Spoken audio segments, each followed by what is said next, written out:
दोस्तों, शुरुआत में सदियों ईसा पूर्व भारतीय उपमहाद्वीप साम्राज्यों की भूमि हुआ करती थी।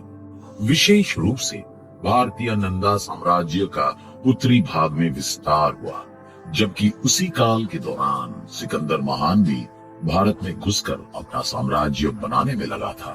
लीजेंड्स के अनुसार नंदा साम्राज्य काफी फल फूल रहा था, जब तक कि चाणक्य द्वारा उसे ध्वस्त नहीं कर दिया गया।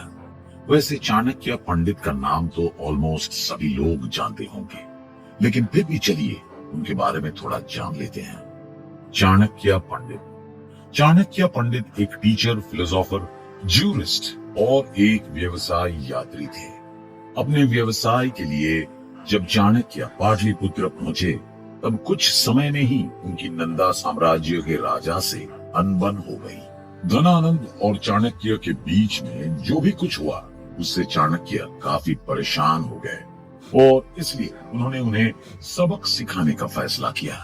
उन्होंने ये प्रण लिया कि अब वे नंदा साम्राज्य को पूरी तरह से तबाह कर देंगे।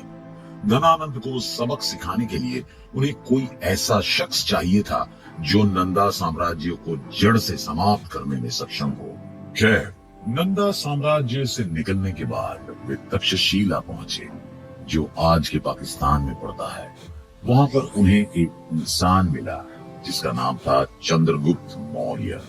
चंद्रगुप्त मौर्य और कुछ लड़के आपस में एक गेम खेल रहे थे, जिसमें उन्हें एक लड़ाई में अपनी अपनी भूमिका निभानी थी और युद्ध को जीतना था। ये सब देखकर चाणक्य काफी प्रभावित हुए। उन्हें लगा कि अगर ये लड़का इस तरह के गेम में इतना अच्छा कर सकता है, तो असल जिंदगी में भी ऐसा काम कर सकता है। और यहीं से शुरू हुआ चंद्रगुप्त मौर्य के सम्राट बनने की कहानी। चाणक्य ने चंद्रगुप्त मौर्य को सबसे पहले सिकंदर महान द्वारा कब्जा किए गए उन इलाकों पर कब्जा जमाने के लिए तैयार किया, जिन पर किसी मजबूत राजा का हाथ नहीं था। इसके साथ ही उस समय तक सिकंदर महान की मृत्यु हो चुकी थी और उसके बिना वे इलाके काफी कमजोर पड़ रहे थे। वैसे आपको बता दें कि नंदा साम्राज्य को जीतने के लिए चाणक्य ने चंद्रगुप्त मौर्य को किस प्रकार प्रेरित किया, ये एग्जैक्टली क्लियर नहीं है। खैर, नंदा साम्राज्य पर जीत हासिल करने के बाद 321 ईसा पूर्व में चंद्रगुप्त मौर्य साम्राज्य के एक नए शासक बने। अपने शासनकाल के शुरुआती दौर में उन्होंने ज्यादा से ज्यादा फोकस अलेक्जेंडर द ग्रेट यानी कि सिकंदर महान के पुराने इलाकों को अपने साम्राज्य में जोड़ने पर रखा। चौथी शताब्दी ईसा पूर्व के फाइनल साल में चंद्रगुप्त ने सिकंदर महान के साम्राज्य के बचे कुछ इलाकों के शासकों के खिलाफ युद्ध छेड़ दिया। उस युद्ध के बाद उन्होंने उसके कुछ और इलाकों पर कब्जा जमा लिया। आखिरकार 303 ईसा पूर्व में मैसेडोनियन का जनरल और उत्तराधिकारी सेलुकस निकेटर प्रथम मौर्य साम्राज्य के साथ एक शांति का प्रस्ताव रखने के लिए मजबूर हो गया। चंद्रगुप्त मौर्य का उद्देश्य सिर्फ चुनौतियों की धरती पर जीत हासिल करना नहीं था, बल्कि उनके साथ एक डिप्लोमेटिक रिलेशंस बनाना भी था। दोस्तों, कुल मिलाकर चंद्रगुप्त मौर्य एक अच्छे लीडर थे। उन्होंने एक मजबूत सेंट्रलाइज्ड अथॉरिटी की स्थापना किया। इसके अलावा वे स्क्रैच से एक बड़ा साम्राज्य बनाने में सफल रहे और मौर्य साम्राज्य में सभी लोग आजादी और प्यार से रहे, इसके लिए भी उन्होंने काम किया। लेकिन 297 ईसा पूर्व में मौर्य साम्राज्य के पहले शासक यानी कि चंद्रगुप्त मौर्य ने इस सब को खत्म करने का फैसला किया और कुछ कारणों से उन्होंने इस साम्राज्य को अपने बेटे बिंदुसार को हैंड ओवर कर दिया। मौर्य साम्राज्य को अपने हाथ में लेने के बाद बिंदुसार ने उन्हें और बड़ा करने का फैसला किया।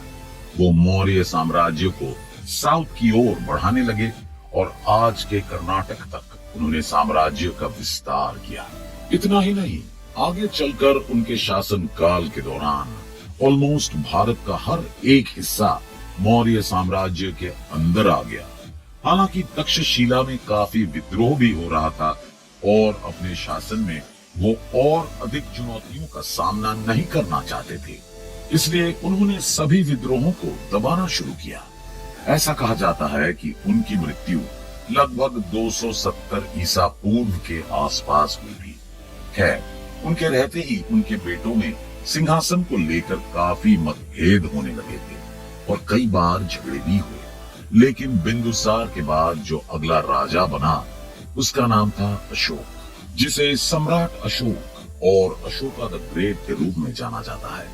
करीब 270 ईसा पूर्व के दौरान सम्राट अशोक मौर्य साम्राज्य के नए राजा बने और यहीं से मौर्य साम्राज्य के इतिहास का हैरान कर देने वाला पीरियड शुरू हुआ।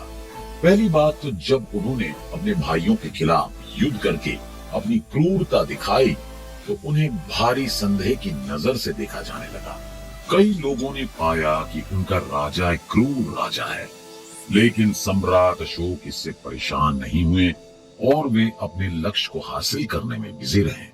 मौर्य साम्राज्य अब तक जो लक्ष्य देखते आ रहा था उसमें वो फेल होते जा रहा था, यानी कि कलिंग पर जीत हासिल करना। 260 ईसा पूर्व का अंत हो गया और आखिरकार सम्राट अशोक शानदार ढंग से ऐसा करने में कामयाब रहे, यानी कि कलिंग पर जीत दर्ज करने में सफल रहे। ऐसा कहा जाता है कि कलिंग युद्ध में मोटे तौर पर 1 लाख लोगों ने अपनी जान गंवा दी, जिसमें आम नागरिक भी शामिल थे। इसके अलावा दसों हजार लोग बेघर अंदर दिखाई देने लगी। उन्होंने पूरे साम्राज्य में नए पॉलिसीज को लाना शुरू किया, जिससे साम्राज्य और आम नागरिकों को इसका फायदा हो सके। उनका ये कदम न सिर्फ बुद्धिज्म को फैलाने में सफल साबित हुआ, बल्कि ये पीरियड नॉन वायलेंस यानी कि अहिंसा के रूप में भी जाना जाने लगा। ऐसा कहा जाता है कि इसके बाद उन्होंने साम्राज्य के विस्तार का विचार भी अंदर से निकाल दिया, क्योंकि अगर साम्राज्य का विस्तार होता तो जाहिर सी बात है कि हिंसा भी होती। खैर, लगभग 232 ईसा पूर्व के आसपास सम्राट अशोक की मृत्यु हो गई और उनके बाद उनके बेटों में से कोई भी साम्राज्य को संभालने में सक्षम नहीं रहा, क्योंकि उनके बेटों में से एक की मृत्यु हो गई थी और एक अंधा था, जबकि तीसरे के बारे में अधिक जानकारी नहीं है और चौथा बुद्धिज्म को देश विदेश तक फैलाने में बिजी था। इसलिए उनके पोते ने मौर्य साम्राज्य की राजगद्दी संभाली, जिसका नाम दशरथ था। दशरथ एक भयानक शासक नहीं थे, लेकिन वे अपने दादा सम्राट अशोक की तरह अधिक ताकतवर भी नहीं थे। उनके शासनकाल के दौरान मौर्य शासकों द्वारा जितने भी इलाकों को जीता गया था वो खोते चले गए और इसे मौर्य साम्राज्य का अर्ली डिक्लाइन के रूप में देखा गया। हालांकि दशरथ ने अपने चचेरे भाई संप्रति द्वारा सत्ता को खो दिया और उनके बाद संप्रति को राजा बनाया गया, जो खोई हुई जमीनों को वापस मौर्य साम्राज्य में लाने में कामयाब रहा और कुछ समय तक साम्राज्य को रीस्टेबलाइज किया। हालांकि संप्रति ने जो काम किया था उसे आगे मौर्य शासक मेंटेन नहीं कर पाए। उनके बाद मौर्य साम्राज्य के उत्तराधिकारी के रूप में उनके बेटे शाली शुक ने राजगद्दी संभाली, लेकिन वे अपने काम को बखूबी निभा नहीं पाए। इतना ही नहीं, गार्गी संहिता के युग पुराण खंड में उनका उल्लेख एक झगड़ालू अधर्मी शासक के रूप में किया गया है। दोस्तों, शाली शुक के बाद देव वर्मन आए, जिसने 195 ईसा पूर्व तक शासन किया और पिछले शासकों से वे अधिक प्रभावशाली रहे, लेकिन सम्राट अशोक के जैसे साम्राज्य को जोड़ने में सफल नहीं हो पाए। यहाँ तक कि पिछले शासकों से अधिक प्रभावशाली होने के बावजूद वे साम्राज्य को टूटने से बचा नहीं पाए और ना ही उनके उत्तराधिकारी शतधन्वन ऐसा कर पाए। 195 ईसा पूर्व से लेकर 187 ईसा पूर्व तक मौर्य साम्राज्य स्थापित रहा, लेकिन इसके बाद अब मौर्य साम्राज्य का अंत होने वाला था। जी हाँ, बिल्कुल सही सुना आपने। करीब 180 ईसा पूर्व के दौरान बृहद्रथ मौर्य साम्राज्य के आखिरी शासक बने। ऐसा कहा जाता है कि सम्राट बृहद्रथ ने अपने एक टॉप सेनापति पुष्पमित्र शुंग के द्वारा लीड किए गए एक मिलिट्री परेड में हिस्सा लिया। हालांकि पुष्पमित्र शुंग ना तो भरोसे के लायक था और ना ही एक वफादार सेनापति था। अपने मिलिट्री परेड से वो ये दिखाने की कोशिश कर रहा था वही राजा बनने की योग्य है, और आखिरकार उसने राजा बृहद्रथ को जान से मार दिया।